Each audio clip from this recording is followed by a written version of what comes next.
Hey everyone, welcome to another exciting episode of the Scratch the Track podcast presented by the Dude and Grim Show and co-produced by you know who, IVEST. I am the Dude. And I am Grim, and we are going to speak today about After the Disco, second studio album by Broken Bells. Yeah. The duo of James Mercer and Brian Burton, aka Danger Mouse. Dude, So, I want to ask you right off the bat, when you heard that, you know, James Mercer and Brian Burton were like coming together to create a project, like what did you initially think of that? Because it kind of, I didn't know what to think at first. Right. I figured it was going to be good. Yeah, I mean, I think especially by the time that happened, that you know, the Shins had gone, and when I say the Shins, I mean he performs with others, but it's mainly the brainchild of Mercer, right? Yeah, he had gone far beyond like kind of the more acoustic or light electric bass stuff on, say, Oh Inverted World. Yeah. Or even, and even Shoots Too Narrow, I think fell into that. But I think, you know, with like Wincing the Night Away, which check out our episode on Wincing the Night Away right after you go ahead and like, subscribe, and comment below. Actually, you should watch this full episode first, and then you should go watch that one. Well, yeah, but I'm just saying, I mean, if you're a fan at all of the Shins or anything Mercer's done, go ahead and do that. We also did the Grey album that Danger Mouse kind of rose to fame for. But I figured they had kind of gone like experimental enough where, you know, you figured it would be a pretty interesting collaboration. And Danger Mouse had worked with enough people and kind of showed that, you know, if you thought he was just a producer, you were wrong, because he also plays a lot of instruments quite well. Oh, yeah, dude. Yeah, I've seen Broken Bells live a few times, and it's just cool because like Brian Burton's playing drums, and you're like, dude, that's kind of badass. The whole time? It's just, yeah. I mean, I think he does some other stuff too, but yeah, I remember like he's out there playing drums. He'll play, you know, he plays the synth and keyboards and stuff at certain points and whatnot. Yeah. But yeah, it's just like he's going out there and just kind of doing a bunch of stuff. And it's well, because I saw some live videos where it was probably like a radio station thing where Mercer was on guitar and he's playing, you know, like a Wurlitzer or something, electric piano. Right. Yeah, you know, when I first heard about it, because I had been a fan of the Shins, and obviously, you know, I knew Brian Burton or Danger Mouse from the Grey album, and I first mostly knew him as a producer, and then obviously Gnarls Barkley and Crazy was, you know, he had, you know, they had some hits there, so I kind of knew that. So when I heard they were kind of coming together, I wasn't really sure what this was going to be. And well, you got to think though, even prior to this, he did like Attack and Release for the Black Keys. I think he had done Beck's Modern Guilt prior to Broken Bells. So he had kind of like, you know, branched out from what I mean, I would have thought I knew of him. Right. Yeah. I thought of him. That's the thing. And definitely as a producer, as a musician, I kind of knew him as like a part of Gnarls Barkley. That's fair. So that was kind of I didn't know how this was going to work, but you know, when I heard I believe the High Road on their first album was the first song, I was like, man, that's kind of cool. I was like, it's got the Shins, but it's beyond the Shins. It's got something else.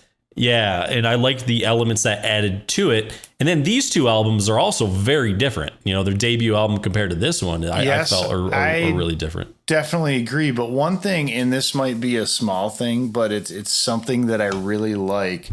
The cover of their first album is what looks like one of those kind of like light fixtures, you know?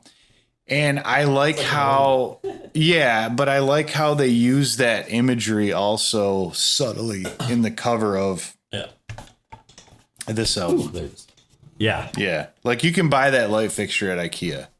Yeah.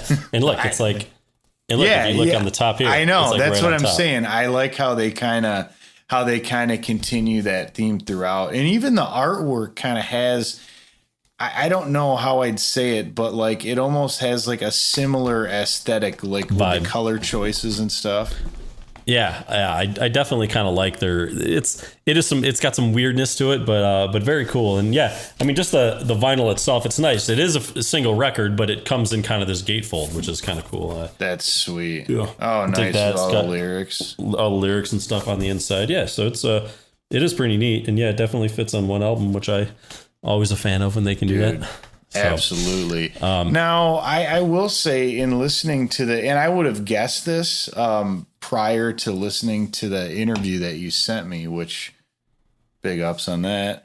Big up yourself. One thing that Danger Mouse was talking about in this interview was that this was different because when he did Gnarls Barkley with CeeLo Green, he basically did all the music and CeeLo came in and performed all the lyrics, the words, lyrics, wrote and stuff. The words, and yeah. So, but this was interesting. This sounds like a true collaboration. I was just going to say that definitely a true collaboration, not just musically, but even lyrically. And I was actually surprised to kind of hear that at first, because I just kind of I guess I just assumed that James Mercer is he's the one doing all the singing, so he's kind of writing the lyrics and stuff. But it was. In a few of the interviews, I think the video that I sent you, but also what I read is that they kind of became good friends and have a lot of deep conversations about things. And those conversations kind of worked their way into a lot of the lyrics on both of these albums, which I thought was pretty neat. Yeah. Oh, I absolutely agree with that. And I think it's interesting to go back to that and how it even started, because that's an interesting thing in and of itself. It was basically... It sounded like they both had the thing that's like the equivalent of on LinkedIn where it says like open to work on it. Like they both kind of had that like open to work kind of vibe. And didn't it say it was their respective managers that suggested that they meet? That they just kind of, might as well just join up, right? Yeah, yeah. And I think they even said in some of the interviews, one of the interviews, James Mercer said he was like, oh gosh, when we first met, he was like kind of nervous because he was like, oh, here's Danger Mouse, who's produced all these great albums and has had huge hits, and not that James Mercer was any slouch by any means, but more popular in kind of the indie world and stuff. That's different than, I mean, having a song obviously like Crazy, which was just a huge hit. You heard it on the radio on the hour every hour. And then working with so many different artists, really prominent artists, and producing their albums. But it sounded like they just kind of, it's interesting that because there's also an age difference in them as well. Oh, Mercer's probably 10 years older or something. Probably, and not that I mean, matters like I guess that much when you get to a certain age. But not that there's anything wrong with that. Not that there's anything wrong with that. No. Yeah. But one of the things that I kind of liked about doing the research and everything is, just kind of how they developed a friendship. But even, there's this kind of a quote in Danger Mouse. Brian Burton says, he's like, he wants to make music or their goal for Broken Bells is make music that sounds like the future was supposed to sound like. Yeah. Back when the music that they were inspired by came out, right. Dude, I'm glad you brought that up because that was where I was headed next. And I really enjoyed that quote because I really think that they did that, especially with this album, because it has such that kind of 80s vibe. And it was funny because the interviewer had mentioned stuff about the late 70s, but I think Mercer was really kind of mentioned like the 80s and some of that new wave stuff. And I don't know that. That's what I heard, I guess, when I listened to it immediately. Yeah. Well, I think Danger Mouse even said, he was like, James calls it retro futurism. That's kind of sweet. He's like, there's no flying cars. He's like, it's why it sounds a little old and new, but not like planned out thoughts. And I was like, it does have that new and old feel to it. So something old, something new. Definitely. But they even said, this album was called After the Disco, and it really has nothing to do with disco.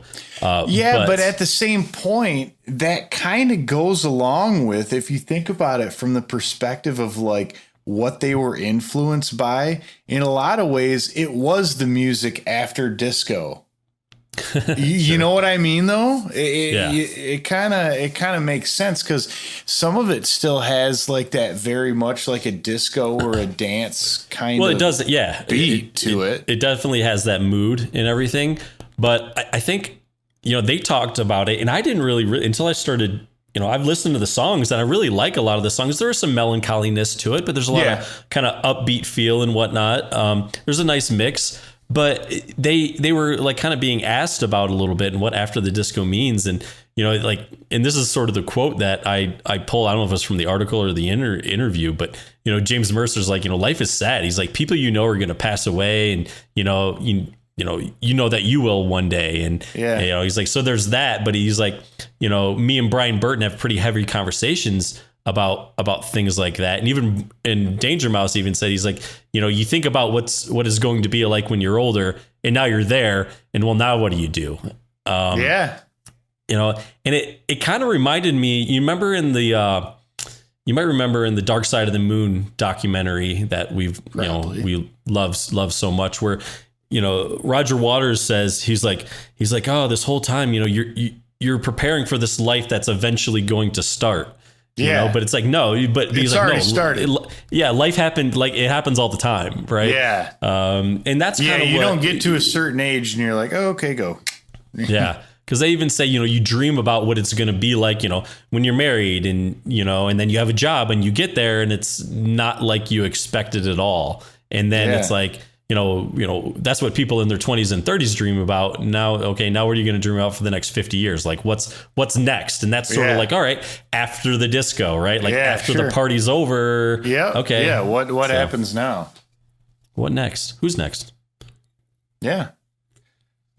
Now, did you, I don't know if they talked about in that interview, talked too much about the recording process and not a sort whole of how lot, they did but stuff. One thing that was interesting to me and that I heard and I wondered about was the use of a 17-piece string orchestra, which sounds like they recorded those parts separately, which obviously makes sense.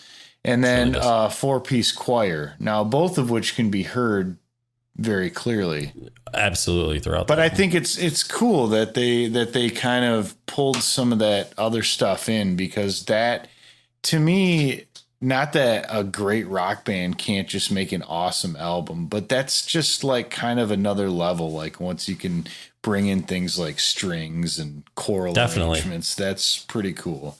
Yeah, and throughout this, I mean, if you took any of that stuff away, I mean, I'm sure obviously they would have done other things to fill in those spaces, but it just really enhances the whole sound and feel of this album. Oh, dude, yeah, truly, like, explore the space. Explore the space. Well, so kind of from what I gathered is they hung out and stayed actually in LA at Brian Burton's house, and now they didn't record it there, but Brian Burton even said, he was like, yeah, it was kind of like, we just stay there and whatnot. And it's kind of like carpooling to the studio every day. And on the way, we'd stop and get something for breakfast and go to the studio and do our thing. And then we were kind of done. You did say that like the first half of the album was done sort of when they had time, like here and there. But then like the second half, and I don't know if that means like first half of songs, second half of songs, but kind of the recording process as a whole. He said the second half was really done in kind of like about like full time for 4 weeks. That's when they got like a big chunk of sort of everything done. But, he just says that I think it was in between. It was after the first one, but before this one started. Danger Mouse said he was kind of like sort of burned out. I think he was at this sort of crossroads. Like, he had just worked on so many projects and he didn't kind of really know where he wanted to go and what he wanted to do. So he's like, oh, he was going to take a month off. And I think he went on like this road trip to New York, and it ended up being like 7 months off, which is awesome cool. if you can do that. Yeah. But he said, he was like, New York was a good place to be. It's full of art and culture and everything. And he just kind of remembered that, he was like, well, I remember that I like to make things, so I should just go back and make things. And that's what he did.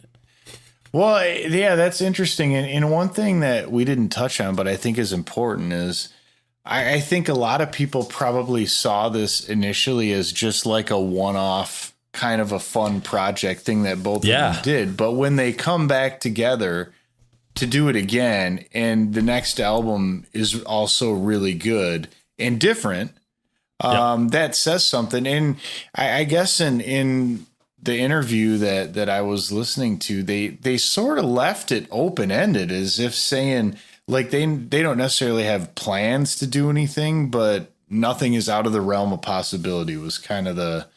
Definitely. They weren't calling it a hiatus. No, definitely not. Not like so many other bands and super groups or whatever. You know? I mean, it would be great. I would love it if they came out with like a third album. I think they have come out with maybe a song or two here and there, like after this album, just as like kind of standalone singles. After the disco. After the disco. So I'm not sure. Like it would be great to see if they can come up with something. I haven't really followed either of them recently. So if any of you out there know like what these guys are working on, if they're planning to do a new one, or they have other side projects, I mean, who knows what, you know, Danger Mouse, Brian Burton's like producing right now, or who he's working with. Probably somebody awesome. Well, I mean, he did Parquet Courts, Wide Awake. That was sweet. Ooh, yeah. Yep. And he did not do their new album, but however, I know, if you should definitely check out the episode that we released about that just not too long ago, because it is still really good. So it's a great album. Yeah, big fan. So I don't know, Graham, maybe we get in the songs here. Yeah, I think so. All right. So we'll start with track number one, Perfect World. You know, right from hearing the first song, I mean, I had probably heard, I think, was it Holding On for Life was, I think, the first single off this album. But, you know, I'm not sure. I don't even remember if I heard that before I heard the album. I probably did. But as soon as you start listening to Perfect World, you're like, okay, this is going to be very different than their self-titled debut. Well, yeah, it starts out, and I believe it's actually just a Wurlitzer electric piano you hear, just making that note, because it has pulsating. It kind of has a distinct sound. But then the synths come in, and it immediately changes direction. If you thought it was going to go a certain way, I feel like it kind of throws you a curve right there. Absolutely. And yeah, I mean, I feel like so many synths that come in. It's just like a synth party, man. There's a lot going on. But I feel like, yeah, again, it's very different, but the sound is very fresh and kind of clean. Yeah. It's futurism, retrofuturism. Retrofuturism. Yeah. Man, dude, I got to start using that. I know. I like that. Yeah. How are you today? I don't know. I'm feeling kind of really retro futuristic. Yeah. That's how I should, what would you say your style is? Oh, it's definitely retro futuristic.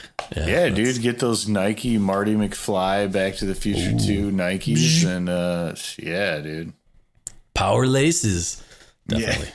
Yeah.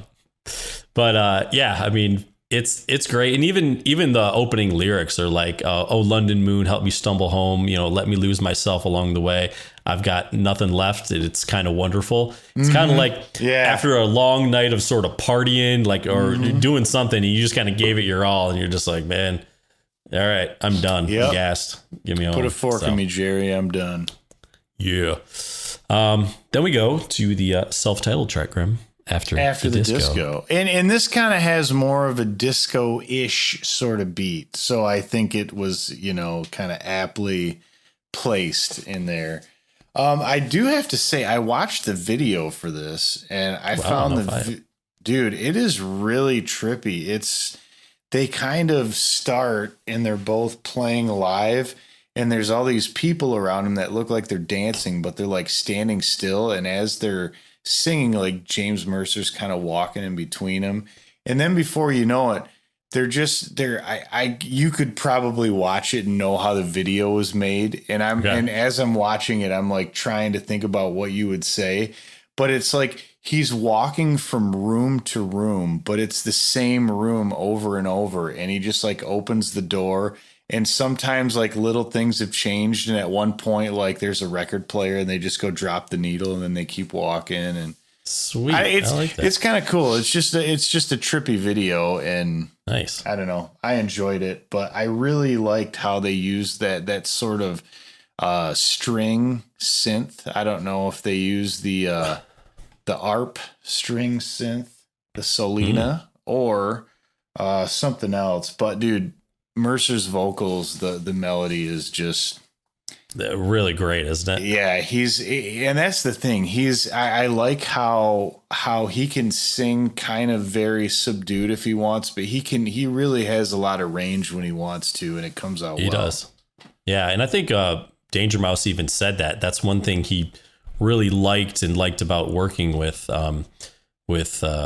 James Mercer. He says, I like to work with unique singers. You know, something about his voice connects with me very personally, and he has a lot of range as well, which like in a way you almost don't even notice it, I guess. You know, I don't know, you think about other singers who have, you know, intense rate, you know, but really good range, because he's not showboaty about it. I think it's just it comes across real honest in a good way. So yeah, not like Robert Plant, like an Immigrant Song. Not exactly. Not exactly. No. Holding On for Life. Yeah.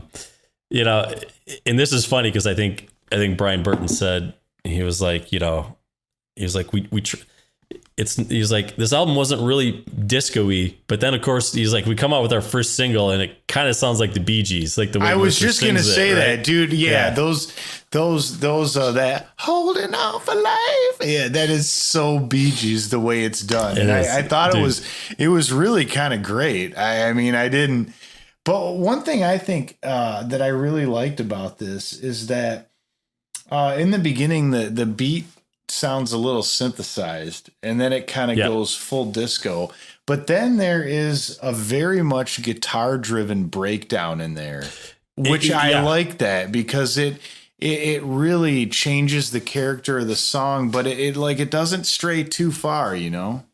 Yeah, no, it does, and I'm glad you brought that up. I had that; it was about 2/3 of the way through, and you know, it's something I've listened to it a lot, but I felt like this time I was really sitting down and kind of listening to it maybe harder than I normally do, and I was like, man, that guitar is pretty hard back there. Yeah, for their what sound. You would expect. Yeah, definitely. So yeah, I thought it was cool. And even Brian Burton said, and there's some other songs, he's like, look, we could have mixed the album completely differently. Yeah, because they had a lot more guitar and stuff. That's what he said. We turned down and muted a lot of the guitars. It would be cool to hear sort of like an alternate version that isn't like a remix. It's like, no, we're just, you know what I mean? It's not like, I mean, it is a remix, but not. Well, we're just making it so the bass doesn't take away from the vocals. Exactly. You know, Nick, turn down bass. Nick. All right. So, dude, Leave It Alone. Leave It Alone. I like in the beginning of this how much of a departure it is because, you know, it's just acoustic guitar and it sounds as if it's recorded very closely. And this is like the nerd in me coming out, but it also, there are different sizes of guitars, like body sizes. Okay.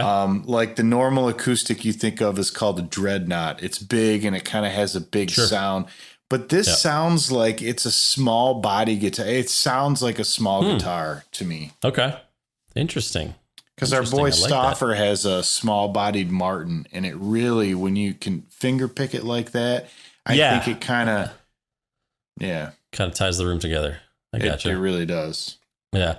Well, yeah. And this is one thing, you know, this is one of those songs where it builds up slowly. And nicely again. And then you have the great background vocals. I think not just the female singers, but because you can hear Mercer in there as well, but it does have the, you know, the female singers. And go ahead.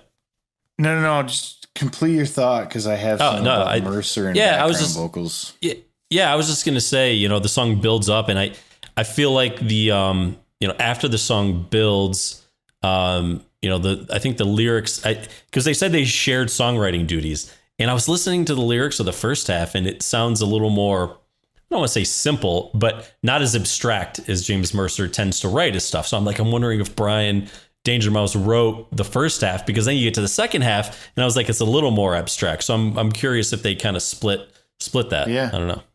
Anyways. So one thing about James Mercer's background vocals, now I think he's a very good background vocalist also in his own right, because I don't know if you're familiar with a Little Modest Mouse album. What was the one after Good News? Oh, jeez. But he does a lot of good background. The ship who, whatever, the ship that drank. We were dead before the ship even sank.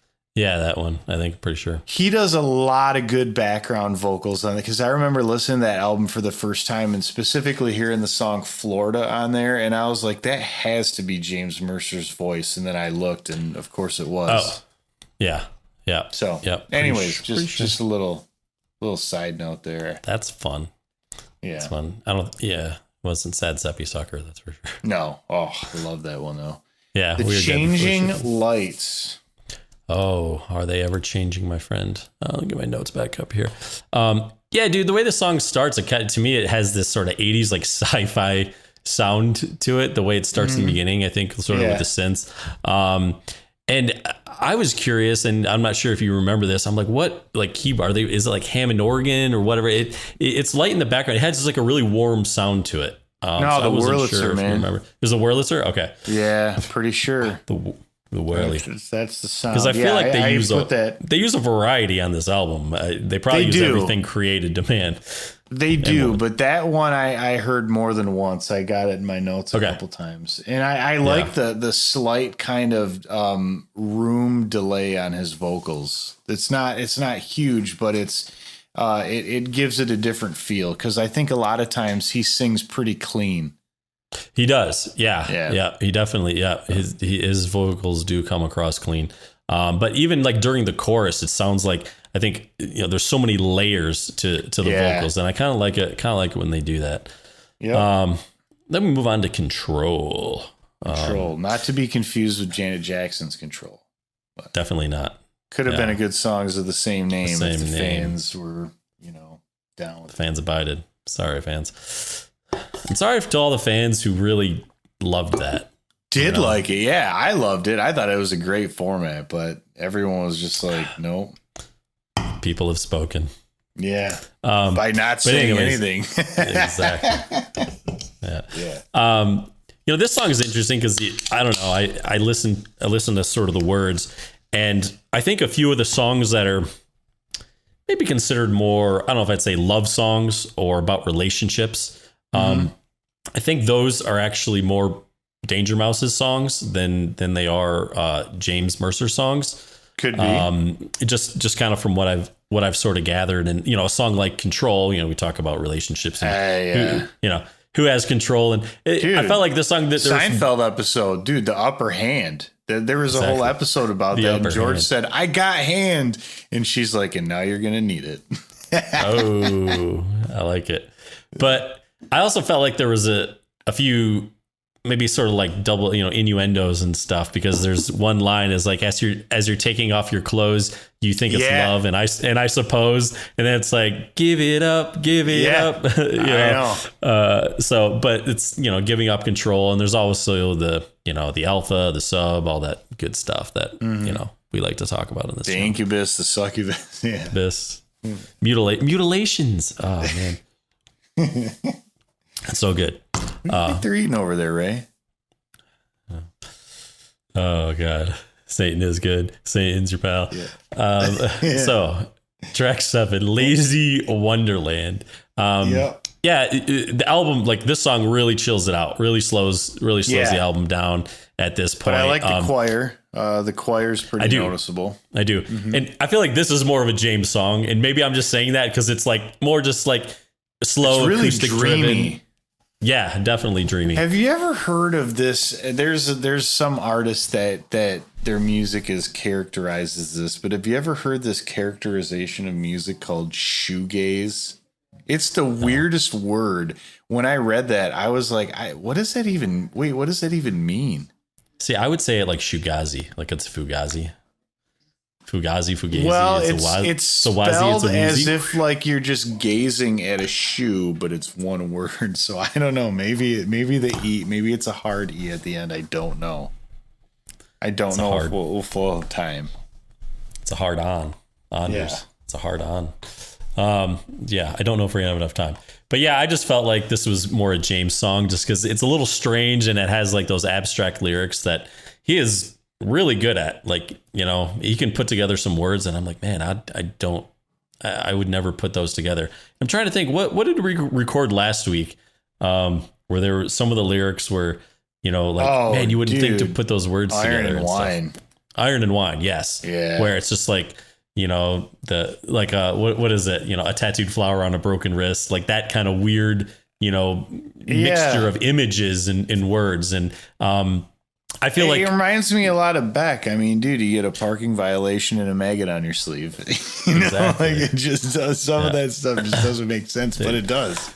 But it makes perfect sense. Drive-by body pierce. Exactly. All right, I need some medicine. Song really picks up again. This is a relationship it picks up again song with the album too. Oh, definitely. I mean, like you need to take your yeah. Yeah. You need to take your rhythm. Your rhythm. What I like is how in this song the like he'll like sing a line and then you have the background vocals and they kind of repeat the last word. It's like, you think that hurting gives you license. Yeah. You know? And then one of my favorite lines at the end is like, how we gonna leave the hangman hanging? Like that's, I don't know. I just like things like that.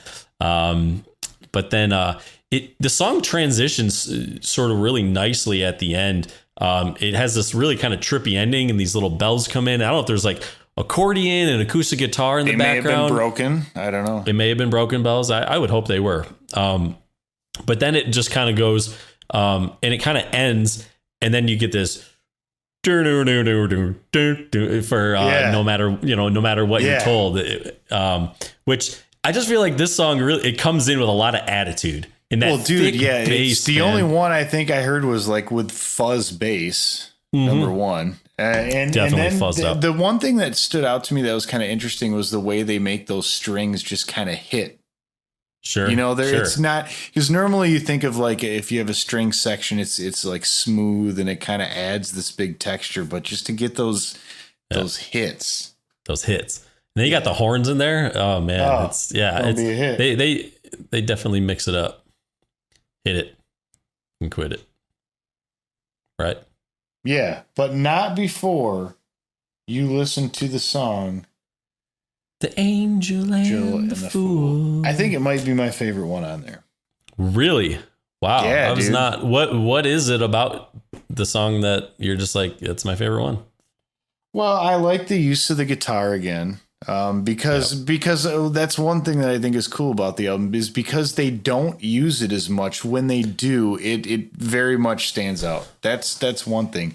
Now, the other thing is I want you to think about the vocal melody in this song. And for some reason, when he starts out those verses, he's like, right? Uh-huh. You know what that reminded me of? And I know you will know this, dude. That reminded me of the vocal melody for Duran Duran, Ordinary World. Think about it. Think about that. Man, what a great song, man. I know, but listen to it. And we're just like, I can hear that for sure now. I like it. I like it a lot. And I mean, that makes me think of our childhood because I remember listening to that song a lot because it was popular and you really dug that song. Dude, I did too, but I mean, dude, I was into it. Yeah, I know. Dude, and the music video was sweet. It was kind of dark and everything about it. What's the other song on that album that was the big hit? I don't know. It's definitely not Rio. No.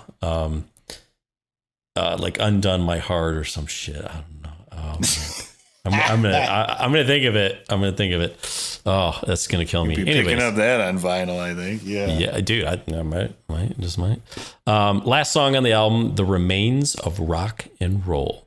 I can't think of a much better title for like an ending song of an album. I mean, that it sounds like it should be the last song. Yeah. Which is kind of funny, though. The Remains of Rock and Roll is the last song on an album called After the Disco. I know. But it kind of makes sense. It does. It really does. In a completely backwards way. No. But one thing I liked on this one is, you know how sometimes you listen to the Beatles and for some reason, a lot of people do this, but for some reason it's always, I think about it with the Beatles and like, instead of playing some like hammering on chords, Harrison will just hit these on the guitar. Yeah. They do that on this one. The way they just kind of just strike it like that, and I think it makes a nice unexpected texture. Yeah, I love the way in the beat, especially what? Just because it's the remains. It's the remains. It's just what's left. Yeah, I really love how the strings come in. I think they're great on this song. And I love the way he sings it, like his cadence. And it kind of feels like his voice, like the way he sings it has a little attitude.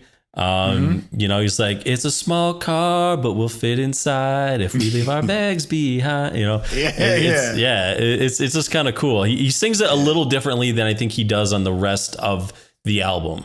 It's almost like, because he does falsetto very well, but it's not quite falsetto. Like he gets very high, just at the top of your range where your voice could break up. Yeah. It's very Panama Red, right? Very Panama Red. Yeah. So well, Grim. Grim. Yeah. We're at the point in the show, ladies and gentlemen, where actually, first of all, let's cover this. And fans out there, we know so many of you are watching by like the thousands. Yeah. I think you already said this, but your favorite song. Your favorite song. Is it The Angel and the Fool? Dude. It is the Angel and the Fool. The Angel and the Fool.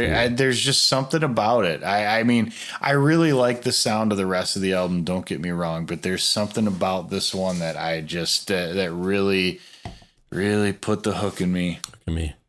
Yeah. Fish hooks. I'd have to say mine is actually The Remains of Rock and Roll. I just nice. I think it's a little different than all the other songs in the album, but there's something I really like about it. It's just I don't know. It's a fun song, like to just sing, and that's I don't know. It's kind of cool. So, and now that I have that clip of you singing it, I kind of want to overlay that with the original. I think you should. I mean, it's pretty much spot on James Mercer, right? I mean, dude, they're gonna be like, I didn't realize they double tracked that part. Yeah, I know, right, dude? I know my karaoke song now, so that's great. Yeah. Oh yeah. But they don't have Broken Bells, like. Yeah, be like, whoa, you guys, are the Shins or Broken Bells playing here? Yeah, no, it's just this guy. Anyways, so Grim, I scratched the first track of Iron and Wine, so this one's you're scratching this one, buddy.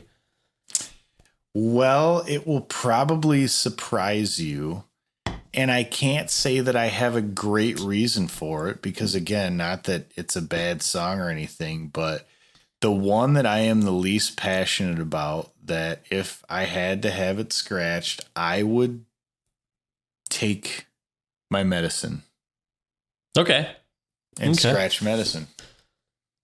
Yeah, I would have a hard time with that one just because I don't know.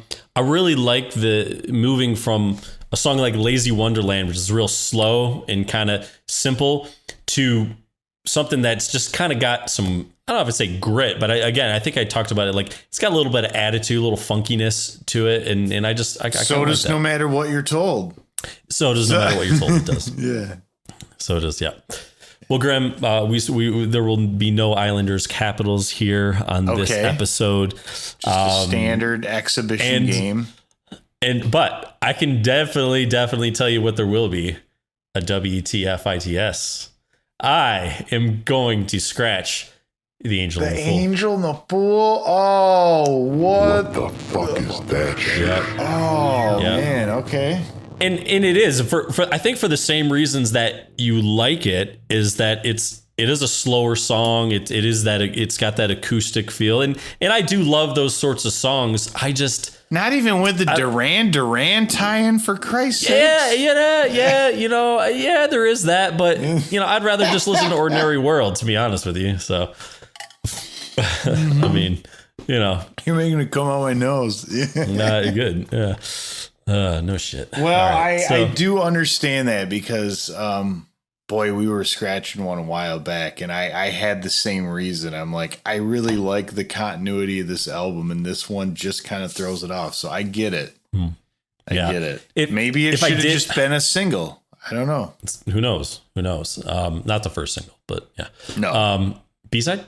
I think I think if I had a backup to that, like if I was forced to pick another, it might be Lazy Wonderland. And I know I'm kind of picking the two sort of acoustic chiller songs, but I like the energy of this album so much. Yeah, I do get that. And it kind of does detract there's from a that lull to some degree. There's a lull. Yeah. Not like Radiohead's lull, but there's a lull. That's kind of a lull too. Yeah. So yeah, I think that kind of scratches this one. Please let us know your favorite songs. Please let us know what songs you would scratch. Do you agree, disagree with us? Like, subscribe, and comment below. We don't mind being disagreed with. But I'm a huge fan of this album overall. It's good. It's tough because we were talking about which one we were going to scratch. And it was kind of left up to me, and it was tough because I can't say I love like one more than the other, because they're both very different. But I do dig this one. But I think it was a good choice, dude. I think it was too. So, but next year I'm sure we'll be doing the self-titled debut, or if they come out with their new one, who's to say? Well, we'd have to do first impressions first. It's time to go. All right.